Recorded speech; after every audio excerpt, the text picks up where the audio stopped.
Hi, everybody. I'm Dr. Sharon Celine, and welcome to our Friday Facebook Live. I'm so excited to be here. I'm getting over the tail end of COVID, so if my voice is a little wobbly, I'm sorry. Today we're going to be talking about anticipating and extinguishing social hotspots for kids with ADHD. I think I'll try that again. Today we'll be talking about anticipating and extinguishing social hotspots for kids with ADHD. So say hi, tell me where you're hailing from, and we'll get started very soon. Of course, social issues are such a huge issue for so many kids and adults living with ADHD, actually.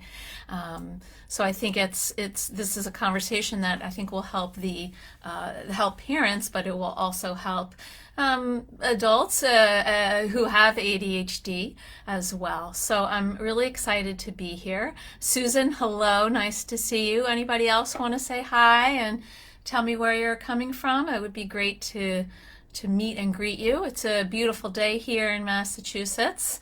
I love this time of the year. It's warm and the nights are nice and cool for sleeping, and we still have leaves and flowers and colors are coming, so it's very exciting. Hi Candy from Ohio, hi Jan from Virginia, and hi Luke from I don't know where. Nice to see you.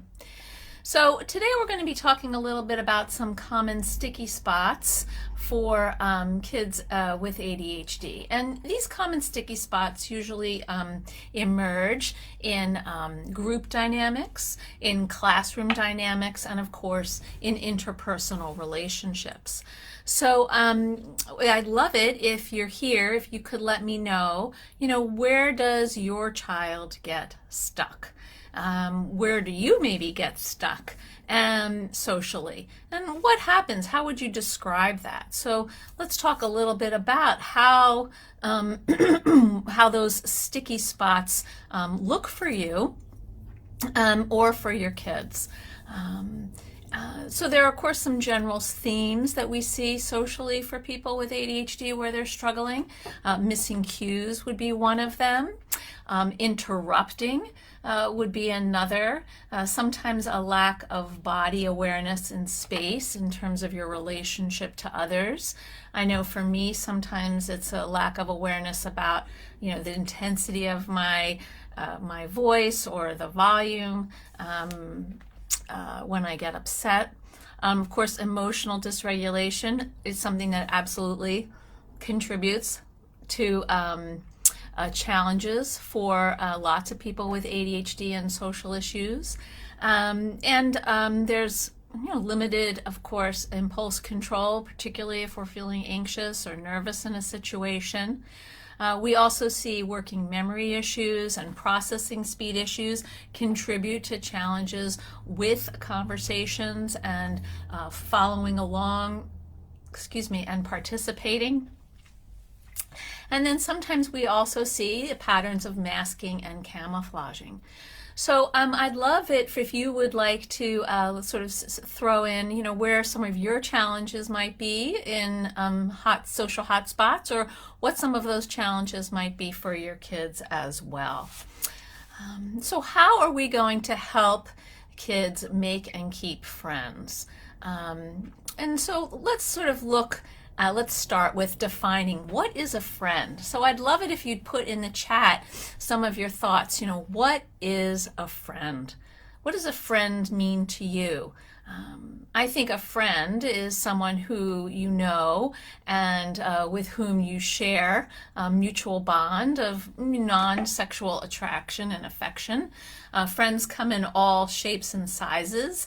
There are best buddies, there are true friends, there are acquaintances, and sometimes there are fake friends. Best buddies are your nearest and dearest pals. Everybody needs one or two of these people in their lives. They're folks you trust completely, have known a while, and who have your back. They're also your inner circle. True friends are trustworthy, but you may not hang out with them as much.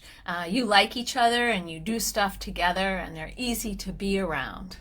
Acquaintances are people with whom you are familiar. Maybe you share some classes, or you say hello at work. Maybe you can sit next to an acquaintance at a meeting, or if you're a student at an assembly or lunch, but you don't spend a lot of time with them outside the environment where you're kind of thrown together. Maybe they would be kids who are on a soccer team that your child plays on, or maybe there are people who go to your church or your synagogue or your mosque. And finally, fake friends are kind of people who pretend to like you but might make fun of you behind your back, or put you down, or trash talk you behind your back. They might talk to a child or a teen or an adult when no one else is around. They might be popular kids who seem important and have status but really can't be trusted with any personal information.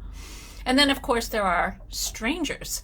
And these are people who are potential friends. We don't know them yet, and we haven't gotten to meet them.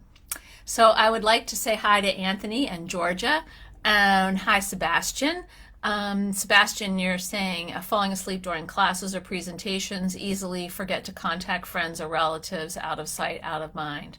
That's interesting. I wonder if any of you, others of you, have an out of sight, out of mind kind of experience with people in your lives. So I haven't seen too many responses yet. What is the definition of a friend for you? What does a friend mean? And where might you get stuck? Or where does your child get stuck in friendships? Because theoretically, this is a talk about for parents, but we seem to have a lot of adults here, and it's great to have you. So, let's try to answer some of those questions so we can start a conversation. Hi, Lynn. Nice to see you. Thank you for joining.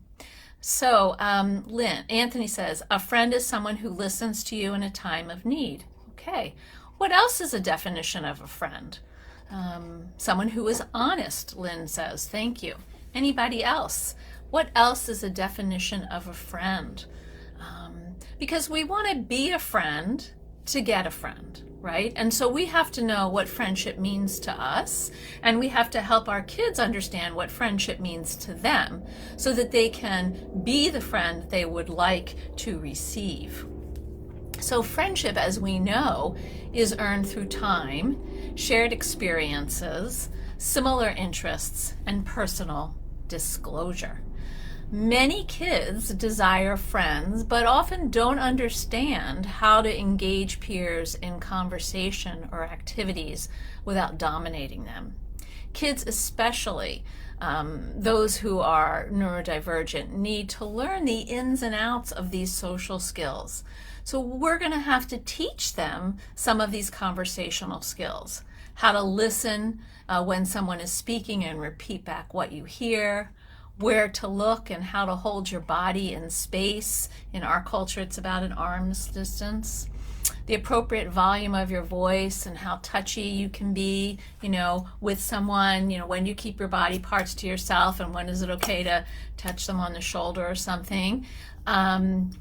And how to initiate conversations. And how to initiate conversations is something that we can really practice at the dinner table with our families, and give gentle feedback and redirection as well. We also, as parents, we want to try to help younger kids in particular facilitate friendships by working with their teachers to pair them with appropriate mates for projects to help build connections. So let's see what we're having. We're getting some conversation here, which is great. So what is a friend? A friend is someone who is honest, who gets you. A friend is who helps you in a situation and you smile together, help each other through good times and bad. Times are with you, love you for who you really are.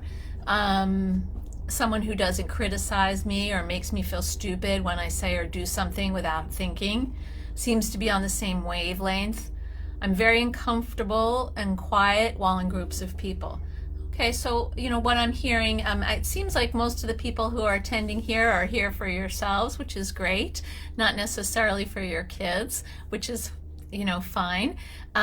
So we really want to think about how do we, make friends, and how do we, as an adult, but also how do we help children make friends and keep friends. So one of the things, of course, if we're talking about challenges with friendship, is we're talking about social anxiety.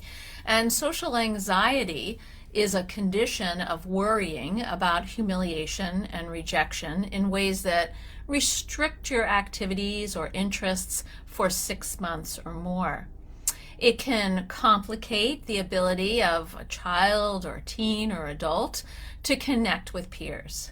Believing that people are looking at you and making fun of you when they really aren't, or being extremely self-conscious about yourself when speaking to others, can also indicate social anxiety.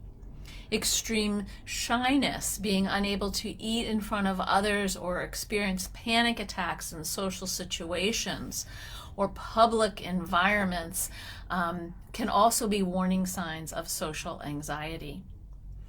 If you think that you might suffer from social anxiety, or your youngster might suffer from social anxiety, it's really important to speak to your primary care provider to get some assistance, and maybe to try to find a therapist who could help you work through some of this.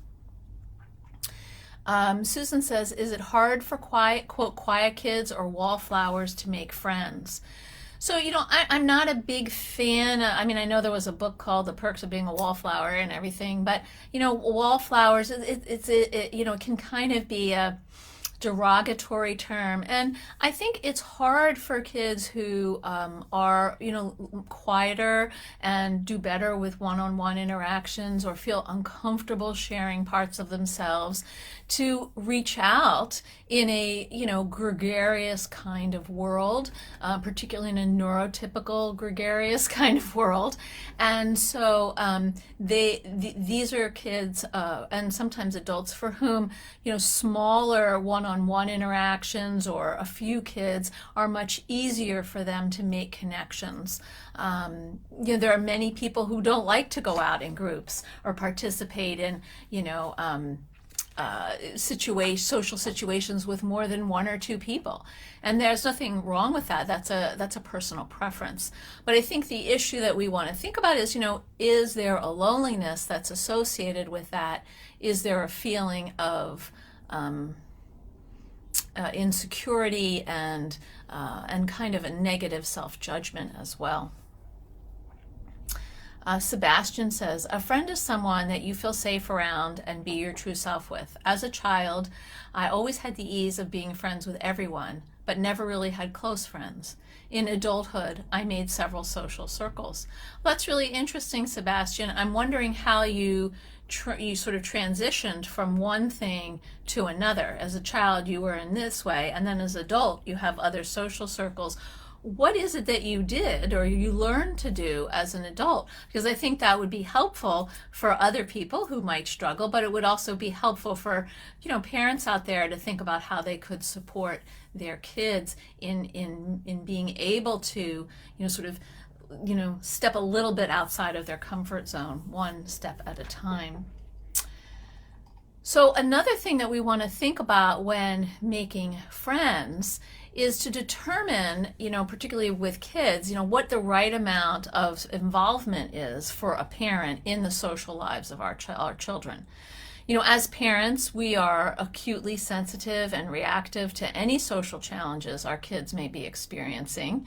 And when there's an issue, instead of giving advice, when there's an issue, we often give advice instead of listening. So we want to try to listen instead of giving advice. And it can be kind of anxiety provoking as a parent, or as a partner or a cousin or a friend, to, basically listen and not necessarily tell people what to do, but let them kind of unfold and figure it out for themselves. So what we want to try to do is to put our own reactions and agendas aside in order to truly listen. And we all struggle with this. I'm a parent. I struggle with this myself, of course, because we may want to offer ideas that help solve other people's problems, without asking them first if they're actually interested in what we might want to say or suggest. So many kids in particular want to talk about what's happening in their lives, but they prefer to sort of explore their own solutions rather than have you kind of let them know what you think they should do. So that means in conversations with people, we want to ask questions such as what, how, when, and where, which open up a conversation rather than asking why, which tends to close things down. So if your child or your teen perhaps is engaging in unsafe or behavior or inappropriate behaviors, then you'll likely need to step in a more directive way, of course. And you want to talk with them about what this might be. So Sandy says, I couldn't run away fast enough when it comes to social gatherings. So what is it about social gatherings that's hard for some of you? I would really like to hear about that. And while you're putting your answers up in the chat, I am going to look for a different downloadable as a gift, because the gift that I have is I have one for parents, but it seems like we have a lot of adults here, and we might want to talk a little bit about how sort of making and keeping friends for adults. So let's see what I can find here for you all that might be helpful. Let's see. Here we go. I think I've shared this before, but I think you'll find this useful. Here it is. Here we go. And here's something for parents also. So this is about managing social anxiety for neurodivergent children and teens. So this should be helpful too. You're welcome, Kate, thanks. So Sebastian says, I think that it's because I had so many different interests. My parents were open to the idea of me joining all kinds of activities, and were also open to invite the new friends over into our home.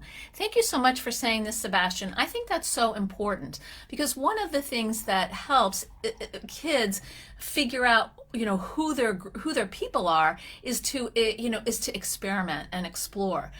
Try hanging out with this person, maybe try hanging out with this other person, and then being able to sort of nurture their interests, because friendships really are about the things that you've talked about, but they're also about having commonalities, having shared experiences and passions.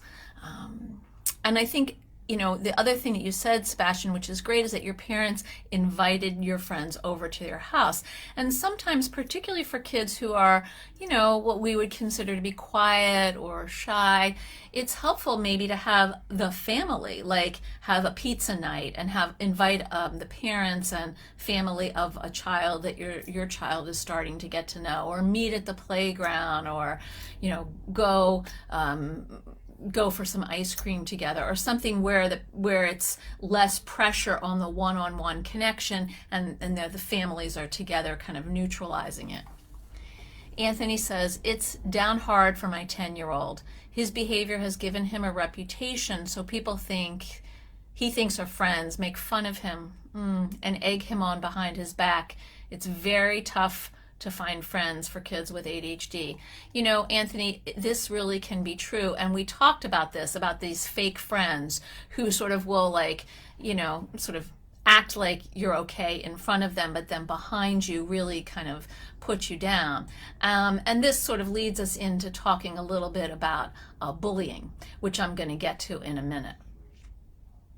So Lynn says, I feel like everyone is staring at me and sizing my outfits or my weight. So this is definitely a reflection of social anxiety, because in social anxiety, we think we know what other people are thinking about us. And the problem is we don't really know that. And it's sort of a figment of our imagination. And so we can't really be present in what's happening in the moment because we're so busy thinking about what other people are thinking about us. And so it's very important that when you're in a situation to actually actively say, I'm not going down that lane. I'm going to be with where I am right now present in what people are saying and doing, and not focusing on what they may or may not be thinking about me, which definitely could be incorrect. Susan, I didn't like the rock music that my generation loves. Even to this day, it's too loud. That would be a challenge. You got to find people who like what you like. Georgia, sometimes even if they have a correct approach, the society gives them a bad message. Right. So even if people with ADHD, kids or adults, are really making an effort to connect and do the quote unquote, socially, more relevant kind of behavior, society could be giving them a message that they're off and they're messing up. Most parents, something their success is on their children. So I think you're right, Georgia, that most parents sort of rate their own success as a parent based on how their children are doing. And that's something that's started early on, and it's something that is not super helpful as a parent, and it's not helpful for a kid, but a lot of us do it. There's a lot of pressure on parents to really succeed as much as possible, and to succeed means all kinds of things in different societies, but it can do with money and social status and academic success, et cetera, et cetera. Once they have ADHD, sometimes they can have a bad experience, yes, and it can discourage people to come in. That's true. So I'm curious, one of the things that we, of course, want to talk about when we're thinking about those, sticky situations for kids with ADHD and for adults is social media. Social media is something that is, everywhere. It's pervasive. It's 24/7. You can turn it off, but you can get on it anytime you want and check in and see how things are. So one of the things when we think about social media with kids is how to teach digital citizenship. What does it mean to interact on social media with integrity? And I'm curious for you, those of you who are participating, what does it mean for you to interact on social media with integrity? And what kind of behaviors on social media are you expecting, and accepting. Maybe it's expecting and accepting from your children, but also from your community. We recognize now, as opposed to even 3 or 4 years ago, that the world of the online world is a very real world, that for our kids, there's no separation between what's happening online and what's happening on a day-to-day basis. And that's very different from how most of us grew up today who are parents, and those of us who are slightly older adults as well. One thing that I think is important when we think about social media is modeling how to interact with our social media and how for our kids, but also really giving some thought for ourselves. What is it and how is it that we want to really show up, both online and in person? Some families really benefit from times where there's just no technology at the dinner table on a Saturday or a Sunday, a special outing or something like that. And we want to remember that technology, really access to technology in terms of social media for kids is really about being able to earn it as a privilege. It's not an entitlement. And a lot of kids think that they should have social media because everyone else does, or they should have Snapchat or whatever it is. And you as parents can decide when that's going to happen. I mean, I've worked with parents who basically say you can't get Snapchat till you're in 8th grade, and that's how it works. And you can text, but you're not going to get Snap. So that's something that you have to decide as a family. Kapil says, just the same as we expect and accept in person. I agree. I think that what happens with online interactions is that people say and do things online that they would never say or do to someone else's face. I call this the "what would grandma say" rule, because if you wouldn't say it to your grandmother, why would you say it to someone online? We really want to help our kids and ourselves manage that, and to kind of cut back on talking about other people behind their backs, and really teach how to navigate bumps in relationships as well as connections. Let's take a few minutes now and just talk a little bit about how do you balance your social media with your in-person interactions. I'm really curious about what works for you, and if one is easier than the other. Is it easier for you to talk to people with your phone, or is it easier for you to or do you find, is it easier and rewarding for you to talk to people on your phone, or is it slightly easier but a little less rewarding to do it online, or equally rewarding? I'm curious for you. What do you notice for yourself, but also for your kids? Lynn says, if you can't say something nice, don't say it at all. Sebastian says, I used to have more of a social media police type of attitude. I think that it's now important not to read comments. With my children and niece, I get worried when she plays an online game for kids. I find it unhealthy. With my young niece, excuse me. So a lot of kids connect by gaming. Then they connect not just with people in their daily sphere, but people around. And it's important, I think, it's very important for parents to have a sense of, who that world is, and even get in there and learn how to play those games. Kids love to teach their parents and beat them, of course.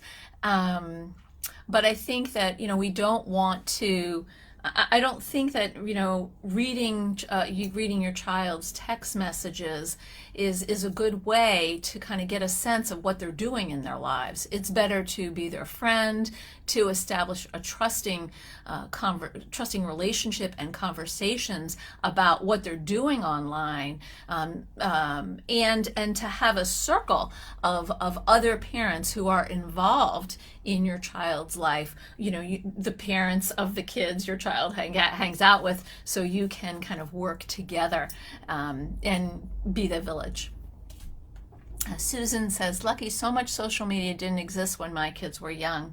How to ADHD is a good social media resource, Facebook and Attitude Magazine too. Yes, I just actually on Monday did a live YouTube with Jessica McCabe, which was a huge honor for me. She is the founder and director and producer, etc., of How to ADHD, and she's an amazing woman, and it's an incredible resource. And Attitude, of course. We do love our Attitude. So let's talk a little bit about bullying, because if we're talking about anticipating and extinguishing social hotspots for kids with ADHD, we do want to sort of touch on bullying. I don't know if any of you were bullied as a kid. I was. I think I've shared some of that here. But if you would like to share your story and what you sort of learned from it. Sometimes we can have these experiences that are, very traumatizing, and we can grow from them. And sometimes we have these traumatizing experiences and we grow, and we also replay that trauma over and over, and it's just very complicated. So, of course, when it comes to bullying, there are really two responsible parties: the person we call the bully or the aggressor, and the bystander. And of course, then there's the victim. So there are three parties, but there are two responsible parties: the aggressor and the bystander. So most bullying actually happens under the radar of adults, either at school or in the neighborhood or online. And bullying and aggression, of course, can happen in the workplace as well. And that can also happen under the radar, or particularly in terms of exclusion, etc. So, oftentimes kids don't want to report bullying because of the enormous stigma attached to being a tattle, someone who tells a responsible adult about something in order to get someone in trouble. And there's a difference between teasing and bullying. Teasing has a good-natured kind of quality about it. There's joking that's involved that the person who is on the quote-unquote receiving end is laughing about too. That there's a lightness, there's a playfulness. Bullying is really aggressive kind of taunting that is meant to hurt someone. It's meant to cause harm. And so it's different than kind of light teasing. Now, teasing can sort of cross over into that territory of taunting, but it is different. One thing that we want to talk about is a little bit about cyberbullying. So cyberbullying is a serious risk linked to psychological problems in adolescence. Kids and teens who've been cyberbullied have reported higher levels of depression and thoughts of suicide, as well as greater levels of emotional distress, hostility, and delinquency compared with peers who are not. Students most often report physical appearance issues, taunting and around issues of physical appearance, race and ethnicity, gender, disability, religion, and sexual orientation. Bystanders or onlookers are people who witness this kind of aggression, bullying, taunting, whatever you want to call it. They witness this behavior and they allow the aggressor to continue by either encouraging it openly or by saying nothing. So the unspoken and often unconscious support of the non-aggressive majority, the bystanders, actually empower the bully. So therefore, the bystander has a great deal of power and responsibility to intervene and stop the harassment, but often they do not. So there's some interesting comments here, so I want to hear. Georgia, I use social media sometimes to be in contact with my daughter, particularly around particular topics. Yep, I understand that. It can be easier sometimes to talk about things, particularly for people with ADHD who may have multiple ideas at the same time or who struggle to get things out, to get their ideas out in a progression that they feel good about. To open the conversation, I try to give an assist to let her start to write the speech with me.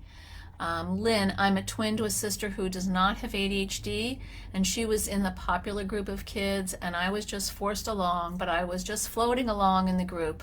I have a hard time figuring out those kinds of teasing. Thank you, Lynn, for bringing that up. I think a lot of kids and adults have a hard time differentiating between teasing and taunting, and you want to sort of fit in. You don't want to be someone who's tearing up, who's overly sensitive, and yet, being the target of things that people are saying that are unkind is very uncomfortable. And, it's, one of the things that we want to work with our kids and teach them is like, where is that boundary? Where is the line when it's enough and you need to excuse yourself and go to the bathroom or something? Georgia says, unfortunately right now you are bullying also if you are a right person. Lynn, never can tell if they're serious or joking. That's actually a really interesting point, Lynn. Like when you can't really understand if someone is joking with you or if someone is actually targeting you. And I think that's a great thing to really think about and talk about with some of the friends that you have or some trusted relatives, and maybe to kind of do some practicing around that, or to be able to come up with a statement that you can say like, I think you're joking, but I'm not completely sure. Something that, where you can kind of be light around it but get some clarity. There are different types, of course, of bullying and aggression. There's direct, hostile, verbal taunting. There's physical intimidation, and there's exclusion as well.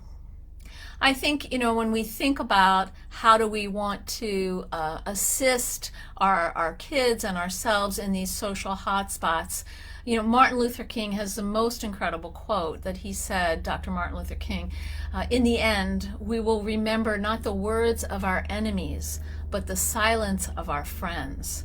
So one of the things that can help us in situations where we are uncomfortable, or help our kids in situations where they are uncomfortable, is actually being friended by someone who will have your back, and being a friend to someone who might be targeted and having their back.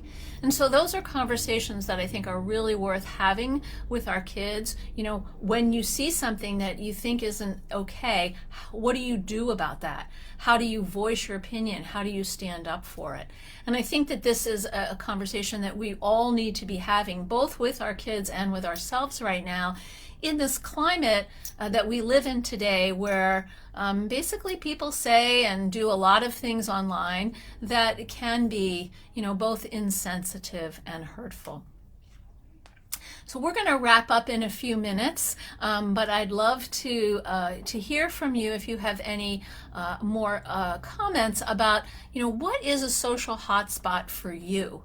Or what is a social hotspot for your child? And what have you done that seems to work? And what have you done that maybe hasn't worked so well?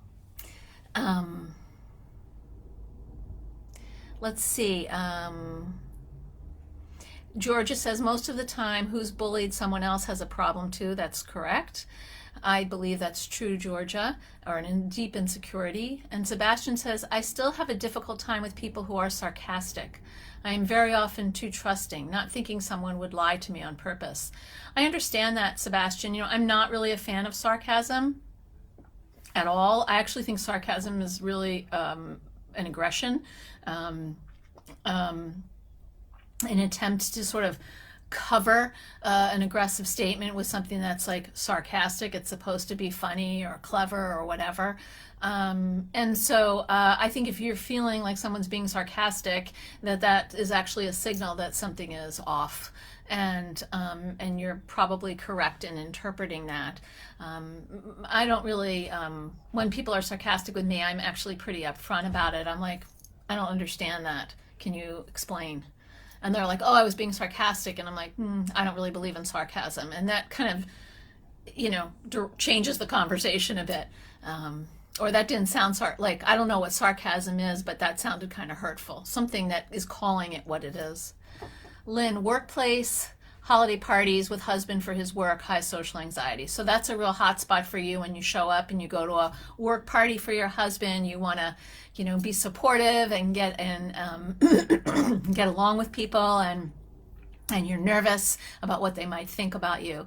And I think, again, it's really important in those moments to really focus on what's happening, what you're doing, not what you think people are thinking about you, because you just don't know. And a lot of times the things that we think people are thinking about us are really far away from what they are thinking about us. And so in those cases, we want to sort of give ourselves the benefit of the doubt and give other people the benefit of the doubt as well. Anybody else? Let's see. Susan, learning to ask people about themselves at a party, it has helped. I'm so glad you said that. We did talk about that earlier. How do you, sort of teaching and learning the rules of conversation. We ask people about themselves, we listen to what they say, and then we reflect back something that we heard. And that lets them feel both that we're interested in them and that we heard what they have to say. And that will often lead to them doing the same thing for us. One of the things that we want to be, careful of is like someone says something and you're like, oh, I know all about that, blah, blah, blah, blah, blah. And then that can be a little diminishing, because it's like, oh, you were just waiting for your turn to talk about the thing and not really listening to them. So thank you, Susan, for bringing that up. I think that's really important. Georgia says, a generation before us didn't know about ADHD and they found compensation. I think did you mean companions? I'm not sure. Friends are how we live and breathe. You got to have them. You don't need a lot. You need like maybe a few, one to hang out with, and somebody if that person's busy. But we want to have that sense that people know us and they care about us, and they're there for us. And that's true for us as adults, and it's particularly true for kids. A lot of kids think they're not popular, they don't have 5 friends, they're social failures, and I would say absolutely not. Really, kids just need a few friends, 2, maybe 3 at maximum. Someone they can hang out with. When that person's busy, someone else to call. It doesn't have to be a lot of people. It's how those people make them feel and how they feel when they're around those people. And to remember as parents that our kids might have different needs around friendship than we would like them to have. Well, thank you so much for joining me today. This was a very interesting conversation. I look forward to seeing you all in 2 weeks. And I hope you have a wonderful weekend. Thank you very much. Bye.